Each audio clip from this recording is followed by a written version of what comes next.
In the last video, I talked about the seismic shift taking place in the educational landscape and why it's more important today than ever before to situate our children so they can receive a humane education.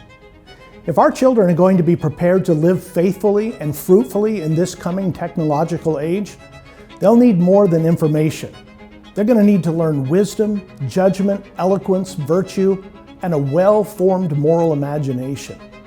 If you didn't get a chance to watch the first video, I encourage you to go back and watch it.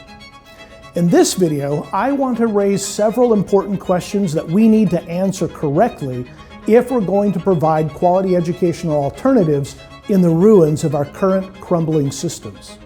Just like the engineers and surveyors who rebuilt Hawke's Bay after the old maps failed, we have fundamental tools that we can use. But we need to ask the right questions. We need to ask compass questions. When the landscape has changed, a parent can't be satisfied with asking, where's the nearest school?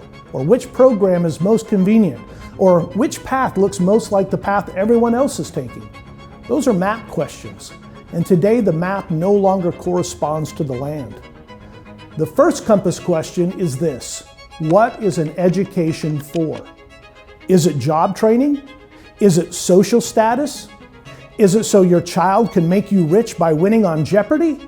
Okay, that last question was just a joke. But the deeper question is not a joke at all.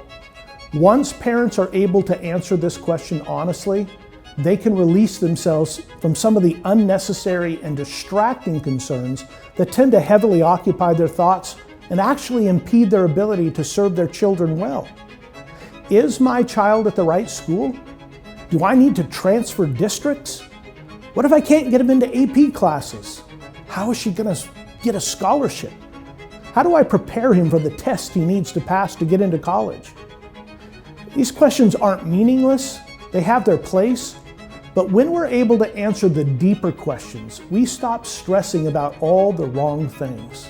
Yet, the problem is we have been conditioned to conflate processes with value. Teaching becomes synonymous with learning, and grades and assessments become synonymous with competency. Credentials become synonymous with wisdom, and that's just not always the case. Now, some of these check boxes exist because they're easy to follow. They're easy to assess. They give the masses some kind of metric, but that's not what education is for. Education is the passing down of wisdom and knowledge from one generation to the next.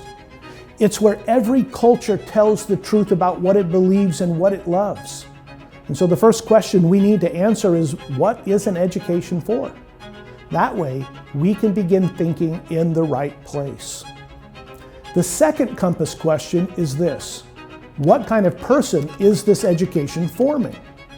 Modern education often assumes the student is a future worker, a future consumer, or a future political actor. Classical Christian education begins with a different anthropology. Your child is an image bearer, a whole person made to love what is good, true, and beautiful.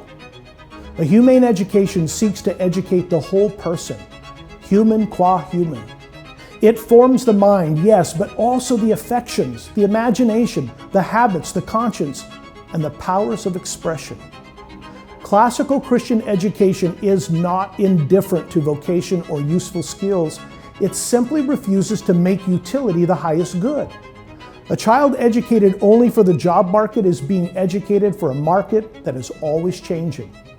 A child educated in the liberal arts and humanities is equipped with lasting qualities of mind and character that can serve him in circumstances no one can fully predict.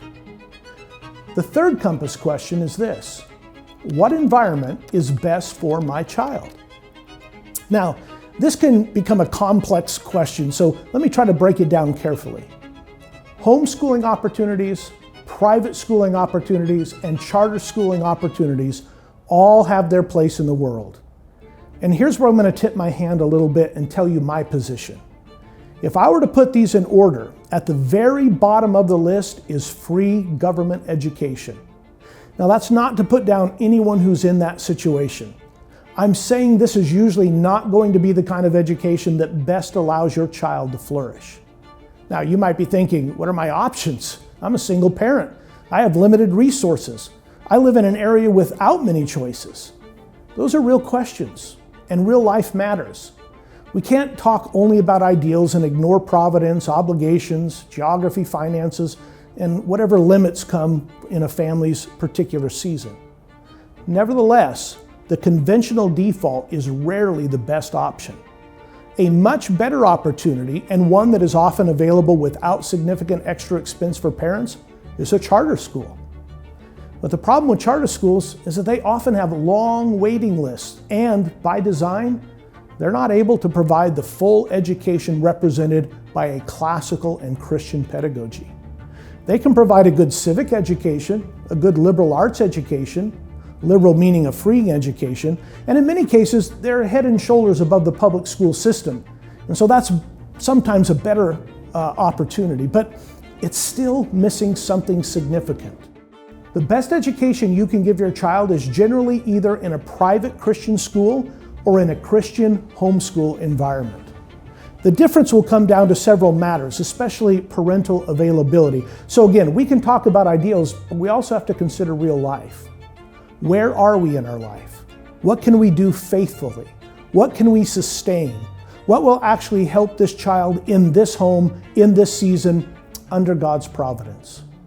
Those questions must be answered honestly. Now, ideally, I personally prioritize homeschooling opportunities over the private institution, but just slightly. I think there's a lot of value in both. Both are typically better than charter schools, and in many situations, a hybrid model may be the wisest path. A fourth compass question is this: what is the curriculum? What kind of curriculum is your child using? Is it fragmented, disconnected, and utilitarian? Does it introduce your child to the great conversation?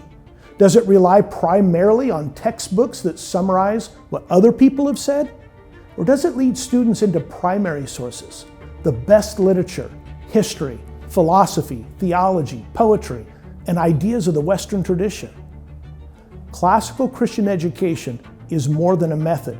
It's a pedagogy applied to a specific pool of knowledge, the best of what has been thought and written in the last 2.5 millennia. Thus, students should read real books. They should discuss real ideas. They should learn to reason, speak, write, listen, distinguish, compare, judge, and love. The fifth compass question is this: who is teaching and forming your child? Education is about mentorship. It's about discipleship. It's about transformation. Curriculum matters, but curriculum alone is not enough. The person teaching your child matters more than just about anything else. Yes, the books matter, the community matters, the habits matter, the expectations matter, but the loves matter most, and the person teaching your child is going to influence what they love more than anyone else. Whether your child loves high culture or pop culture, virtue or vice, Dante or Drake, it's a matter of who's influencing them.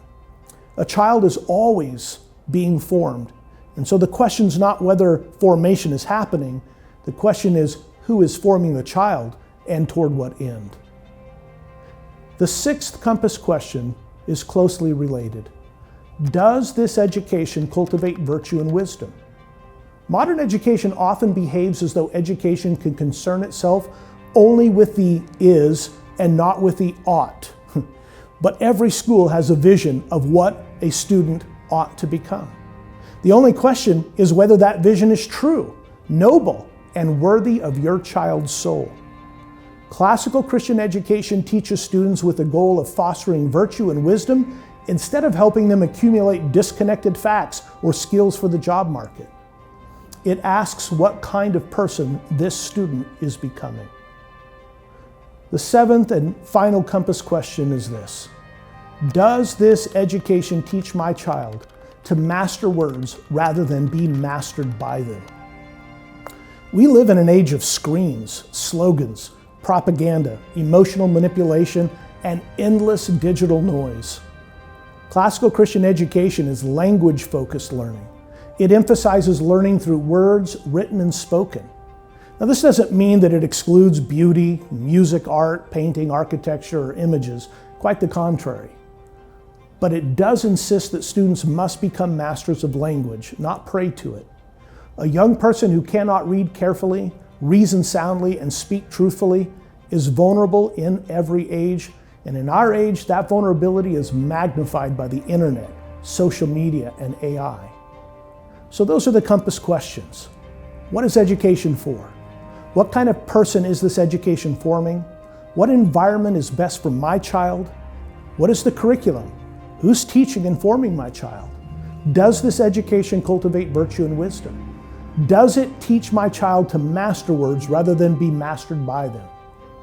In the next video, I'm going to move from what parents need to know to how parents can actually do this. Recognizing the shift is one thing. Asking the compass questions is another. But at some point, each family has to make a plan. In the next video, I'll show you a practical way to think through that plan so you can give your child a humane education without pretending that every family's life looks exactly the same.